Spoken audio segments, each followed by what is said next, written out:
Hey and welcome to a new video from Social Psychology Masters YouTube channel. In this video we are going to reveal to you the 6 steps to being a priority in a man's life. So, if you're dating a man who treats you like an option rather than a priority, this video is for you. Don't go anywhere because we're about to begin. If you are new here, subscribe for more social psychology videos. And comment down below, "I subscribed," so we can welcome you. Let's start. How to rise to the top of his priority list. The statement, "Don't make someone your priority when you're just an option," is undoubtedly familiar to most of you. It's a statement that's been going around for a while and has a lot of traction since it's both relevant and deep. The explanation behind this is as follows. When you're a man's second choice rather than his first choice, you're deceived into thinking you matter, but that's not the case. You're only getting snatches of this man's attention when it's convenient for him or when he doesn't have anything else to do. But you're holding out hope that things will change and he'll see your worth and make you a priority in his life. Being in this position of ambiguity, being his second choice and knowing that you aren't a priority, is an extremely frustrating and unpleasant place to be in. The good news is that you'll discover the 6 stages to turning things around. And then I'll give the most crucial point of the entire video, so make sure you stick around for the final and most vital point. How do you know you're an option rather than a priority for him? Number 1. He doesn't consistently return your calls or texts. Notice that I didn't say immediately, but rather consistently. There is a distinction to be made. People have jobs, schools, and other obligations, so they can't constantly be available, right? However, it indicates that the person is enthusiastic about you and wants to keep in touch and speak with you on a regular basis. So, if he's busy, he might not be able to react immediately, but he always does and typically explains why. Now, if he ignores your phone calls and texts for days on end and then acts as if it's no big issue, you're probably not a top priority. Number 2. He only makes plans that are in his best interests. In other words, he does not make an effort to see you. A guy who values you would go out of his way to show you how valuable you are to him. In this case, actions speak louder than words. A man can say whatever he wants, but if he isn't prepared to put out the effort, to go out of his way to show you how special you are, something is wrong. Number 3. Instead of creating time, he makes excuses. He either makes time for you or makes excuses for you, no matter how busy he is. If you or your relationship is essential to him, he will make time for you or find time for you. If he doesn't make the time, it's because your relationship isn't a top priority right now. But, and this is crucial, it isn't always a reflection of you. It's possible that this man is simply preoccupied with other objectives. The issue is that he could not be dating at all. Especially if he's providing confusing signals or leading others on. That reminds me of a phrase I saw a few days ago that said, "A relationship is a full-time job. Don't apply if you can only work part-time." Number 4. He tells you that he isn't ready to be in a relationship. This is a common phrase used by both men and women when they are not interested in someone. If a guy tells you straight out, "I'm not ready for a relationship, but I'd like to keep dating and socializing," because you don't want your partner to be alone and accessible to fall in love with someone else, 50% of the motivation for getting into a relationship and committing is because you don't want them to fall in love with someone else. If he doesn't mind you dating other people, you're probably a viable choice. So, how do you change things and become his first priority? If you follow these steps in the correct order, things will undoubtedly improve. Step 1. Quit initiating conversations. You must pull away if you want a man to appreciate your worth and significance in his life. As a result, do not call or text him. I didn't say ignore him or stop communicating with him. Stop being the one who is always looking for him and start communicating with him. In other words, you won't be the one who greets the day with a friendly phone call or text. Allow him to handle it instead. He'll eventually notice the difference and wonder why you've abruptly stopped talking to him. Allow him to be sad for a while and realize how much happy he was when things were different. Oh, and don't reply his calls or texts till he waits. I understand the one to answer right away, especially if you've been waiting a long time to hear from him.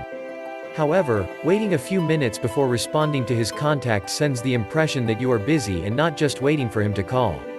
Take your time and be patient before reacting.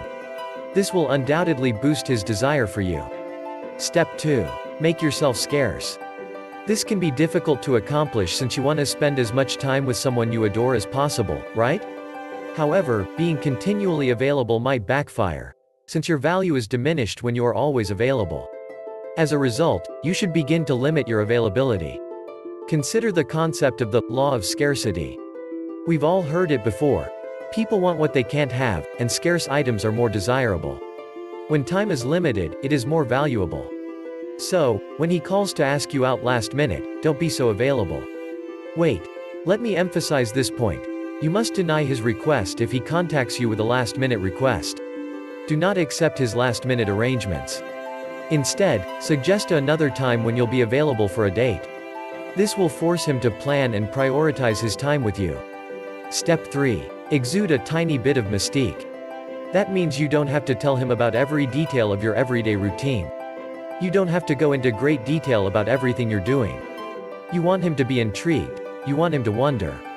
It's fine if he's concerned as well. Remember how, before he captured your heart, he was nervous and frightened that you could reject him? You don't have to go above and beyond to make him feel at peace with what you're doing when you have plans with friends. Remember, you want him to appreciate you and your time, and you want him to remember your value as a friend. So, let him ponder, and if he needs to inquire, let him. Step 4. Allow him to make an investment in you. People care more about their relationships when they put more effort into them, so let your spouse invest in you. When they do, their feelings of love and gratitude for you grow stronger. But how do you persuade him to put his energy into you if you aren't his top priority? Isn't it perplexing? There are a few options. If he wants to see you, for example, force him to come to your side of town. Let him drive to you and pick you up. Make it difficult for him. Make him strive for it. Also, when you're with him, ask him for tiny favors. You may, for example, ask him to assist you with some task that needs to be accomplished, or to assist you in solving an issue. When he assists you with something, he is putting his time and energy in you, and as a result, he will value and appreciate you more. Another way he can invest is to ask him to binge watch a show that you both enjoy, rather than you agreeing to watch football with him all day. If he loves it, you now have something in common. Remember, the more he invests in you, the more he likes you. I know it seems paradoxical, but believe me when I say that we appreciate and value the things for which we work so hard. This is crucial, therefore figure out a method to incorporate it. Step 5. Set a priority for your requirements. Prioritize yourself. People sometimes go out of their way to express how much they like the person they're dating. They take advantage of every opportunity to communicate, hang out, or text. Normally, this is a positive thing, but not if you're trying to increase your worth or persuade him to prioritize you. In this instance, you must refocus your attention away from him and toward yourself. Have a good time with your pals. Do something nice for yourself. Take up a new pastime or do something you like to do.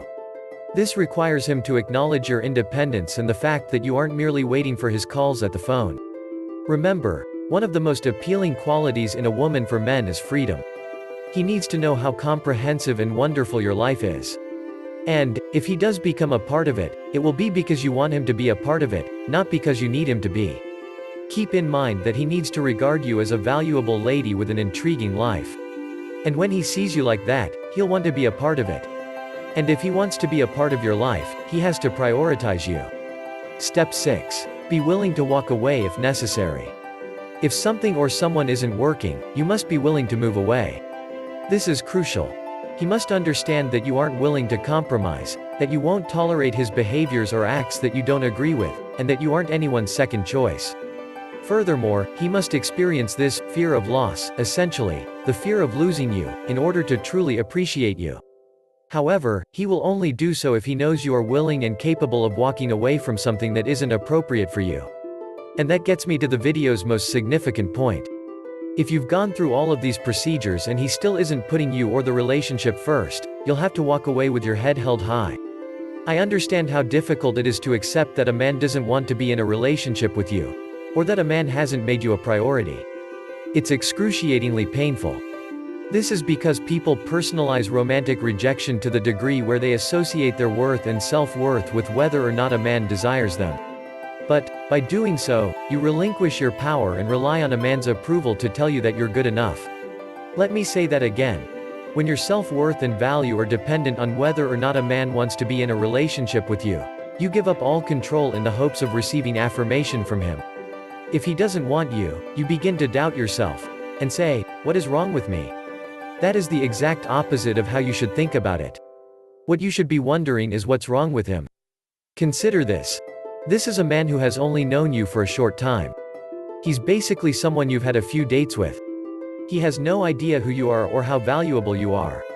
And his opinion of you has nothing to do with your value or worth. After all, his impressions are based only on his imagination and the few contacts he's had with you, both good and bad. So reclaim your energy and put your faith in the process.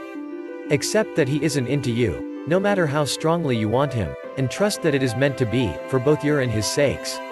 It's not personal, and it says nothing about your worth as a person, how lovable you are, or whether or not you'll ever meet Mr. Right. Giving up your authority by valuing yourself based on the opinions of others will always result in emotional pain. However, when you focus on what you want rather than whether or not someone else wants you, you gain a tremendous amount of freedom and confidence. If you made it this far, it means you are a true fan and we really appreciate your support. If you are really serious about learning the secret of how to make any man fall in love with you, we highly recommend checking out the first link in the description of this video. It's a professional and powerful psychology guide that helps you win him over even if he wasn't initially interested in you. If you enjoyed this video, don't forget to subscribe to our channel. Check out our other videos for more interesting psychology topics. Thanks for watching.